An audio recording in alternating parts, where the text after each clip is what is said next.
It's time for Ask Mike Mondays. Mike answers one listener's question every week. Here's Michael Becker and Paul Peebles. Welcome to Ask Mike Mondays. I'm your host, Paul Peebles, National Underwriter for Old Capital. And joining me today, Mr. SPI himself, Mr. Michael Becker. Hey, Paul. Michael, how are you? Things are going good. How are you? I'm doing all right. It's a beautiful day in Texas, so I always enjoy speaking and talking a little bit about multifamily. Spring. Get 3 weeks of spring, and then it's going to be summer for 6 months, seemingly. Thank God that we have good air conditioners here in Texas. That's right. So, Michael, as you know, has under management, $650 million. That's a lot. That's a lot. Yeah. $900 million in transactions. Yeah, we bought and sold a bunch of stuff here the last few years. 7,000 units. Yeah, we've done something. Yeah, about 5,000 in the portfolio now. And one wife and two kids. Do you even know your kids' names? I do.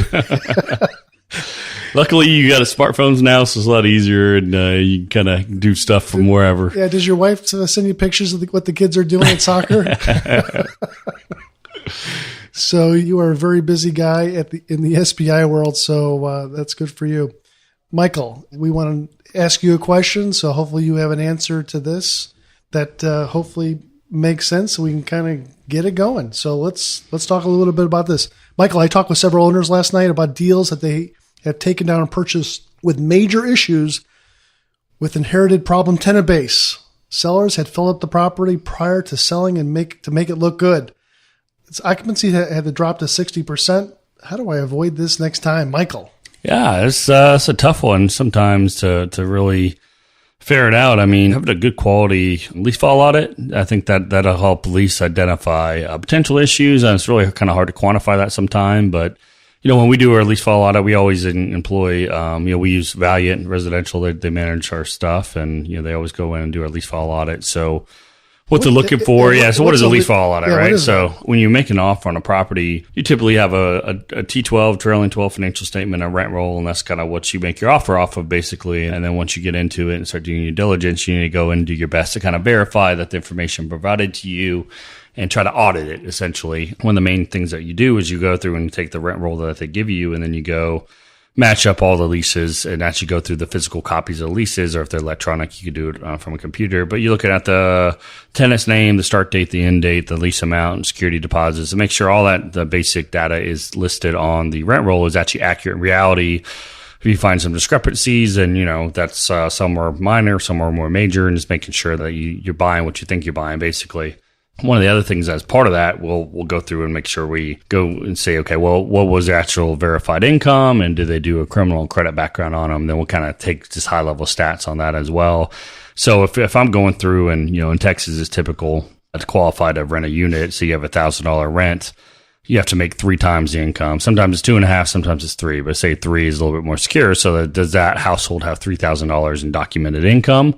That's kind of the minimum criteria that we have. So if you're looking at the overall rent roll and the average income on my property is like 4.5 or 5 times to what their average rent is, that's pretty good. That means that they have a little bit of extra capacity, and they can actually maybe potentially absorb some additional future rent increases if I'm going to go through and renovate it. If I'm looking at that same metric and the average is, the minimum qualifies 3 times and it's like 3.15 or something like that, and that means that everyone's stretched to the max, and that I'm going to have a harder time coming in and pushing the rents with my current rent base. So that just tells me that maybe the area can support it, and I know that through the demographic searches, and that the median income is sufficient in the area to kind of cover that.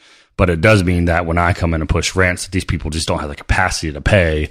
So it's going to cause a little bit more churn out of the gate. So I know that I probably should, if I see something like that, it's like, okay, if I'm underwriting a certain vacancy, I probably need to go back and adjust that vacancy number upward for the first at least year, if not year and a half, because I know it's going to cause a little bit more churn because they just don't have the ability to stay because they're not as well qualified.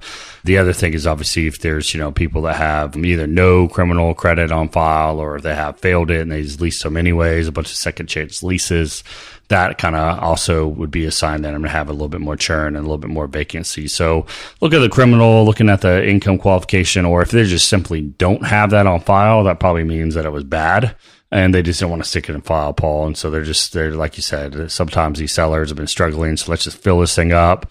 I just need to cross my fingers and legs and toes and whatever else that it holds up for about 90 days. I sell it, then it's someone else's problem. And then, those are the times when, unfortunately, sometimes you have to, clean up the mess, take the occupancy down and re-tenant a property.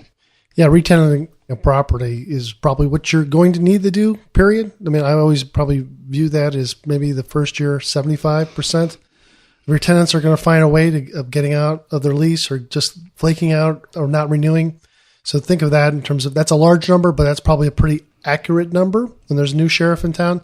Other things that I think are important, though, too, is that when you are going to a property that says in the OM that there's a huge opportunity to get an upside of these rents in the property, because we've already leased out one or two of these upgraded units.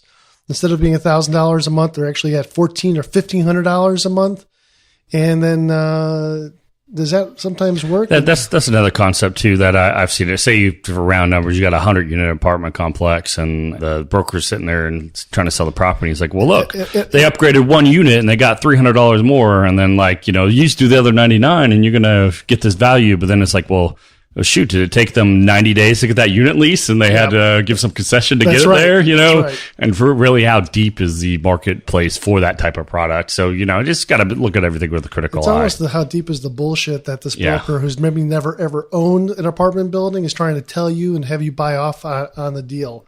So it's one thing if they've done 20% of the property. It's another thing they did, 1%. Yeah, right? Or one or two units out of 100, and then stand behind that and tell you that that's the way it's going to be able to be done.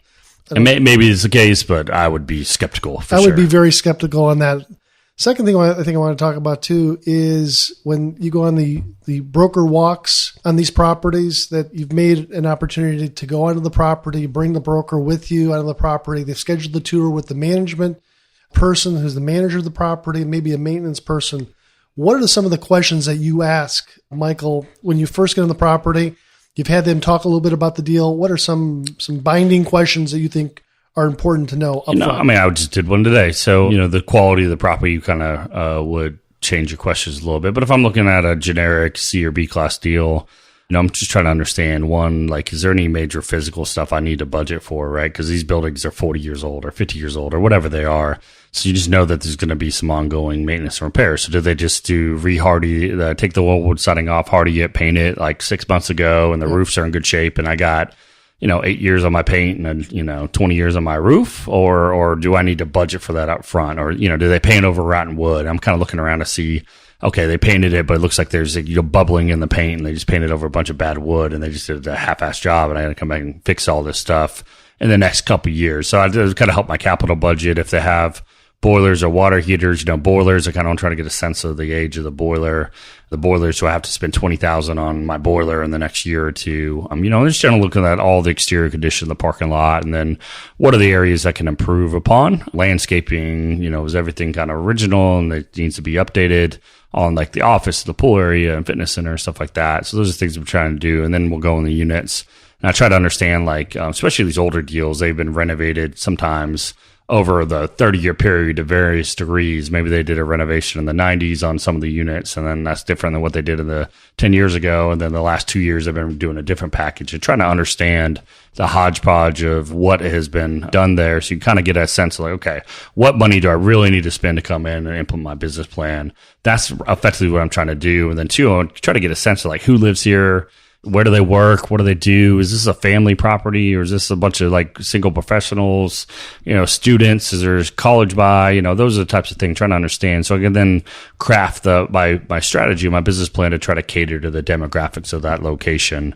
Those are kind of high level. So sometimes a broker can help you, but most of the time when I'm walking around a property, I'm talking to the manager, and I'm realistic to know that the brokers have coached this person up, if to a certain extent. But they tend to kind of tell you the truth. I take everything with a grain of salt if they're super rosy about everything. Yeah. And you can do this, and if you do this, you get this much kind of more in income. So you always kind of look a little critical eye, but they'll generally kind of tell you what the path of the property is. Yeah, I'm a fact finder in those conversations. So while I go to the properties, and you always want to make sure you bring your banker, broker, mortgage broker onto the property with you if you can, and have them, they've walked on these properties 10 times, 100 times more than you have.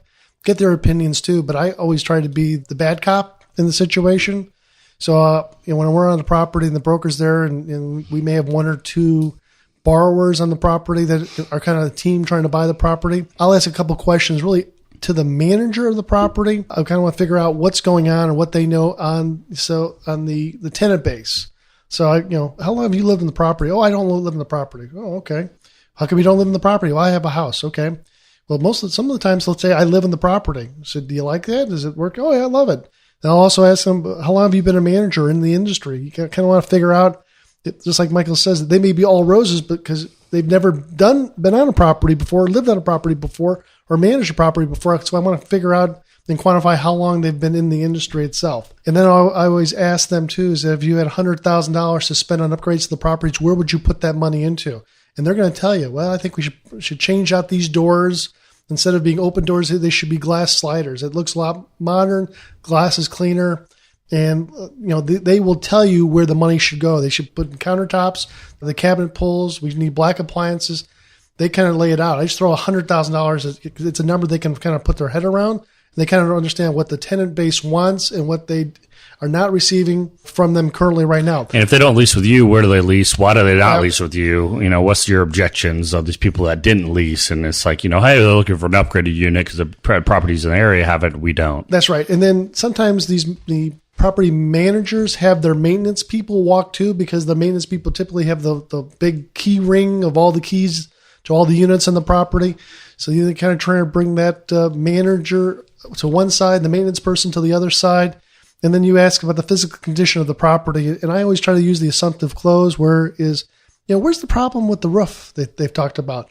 Or where's the problem with the plumbing? Yeah. Last time it rained, how many roof leaks do you have? That's Ask right. a question like that. Or like, how old are your boilers? How often do your boilers go out? Or, when's your last sewer back up? What building was it? The manager's in contact with the broker typically, but the maintenance person is not. And so they're more likely to tell you, well, this is where the problem that we've had with a bubble that we have to go in and rotor this. We have to do this maybe once a month or every 90 days. So the property's not graded right. And every time it rains, it's one unit 202 or 102 floods in the corner. Right? Yeah. So they haven't been coached up. So try to cull the crowd and get the maintenance person by themselves to let them open up and kind of tell you and ask that same question about if you had $100,000, where would you put that money at too? So, ask those questions independently. All within reason. You don't want to be the annoying person and try to step out of bounds. So it's a little bit of a nuanced thing, but I think what Paul's saying is pretty wise. Just be cool about it, but be persistent to try to get that question answered, because these people have worked in the property. This is what they do for a job. They know what's going on, and you want to tap their brain, because you may not have another chance to tap their brain before you make an offer to move forward on the property. Again, I agree with Michael. Within reason, just be cool about it. So, Michael, if people want to get more information about what you guys do over at SPI, what is the best way? And again, tell them what SPI does. Yeah, so we do a couple of things, but the primary focus is just trying to identify high-quality deals, get them tied up, and then we'll go put them out, raise money, and operate them. That's kind of what we try to do. So we're apartment operators, apartment syndicators, but we'll do from time to time.